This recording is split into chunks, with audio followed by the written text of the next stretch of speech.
Hello students, today I am going to start new topic, a tiger in the zoo. In this video I will explain stanza wise. Okay, so let's start the first stanza. In this stanza, the poet describes the appearance of the tiger in the zoo and its daily movements. He says that the tiger moves in his cage. The stripes on its body can be distinguished far as they are darker in color. The tiger walks quietly without making a sound because of his smooth velvet pads. The tiger is able to walk only few steps due to the length of its cage. The tiger is full of anger because he knows that he is helpless here. Okay. Now come to the second stanza. In second stanza, the poet want to say that the tiger was free.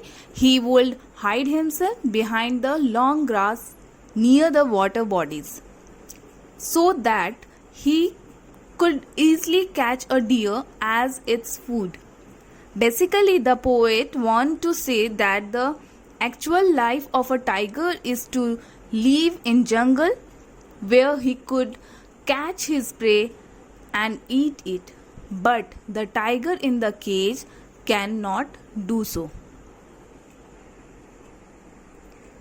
In third stanza, poet want to say that if the tiger would have been free, then the tiger would have tried to scare people with his sharp tooth and claws. This would create fear among the people living in the villages.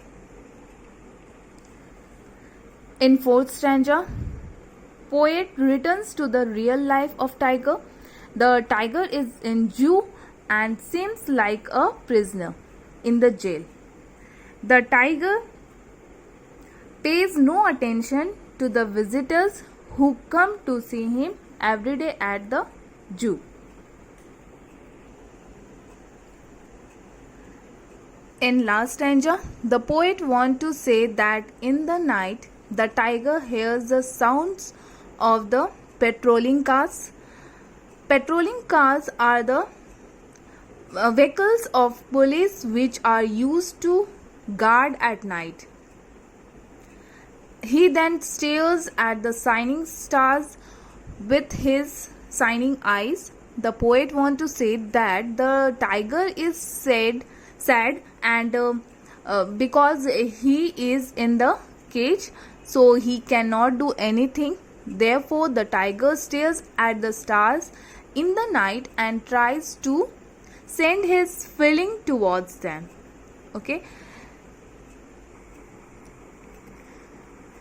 In this poem, the poet wants to say that wild animals should be in their natural habitat. Okay, so with this, we come to the end of this lesson and I hope you all have understood it. Thank you.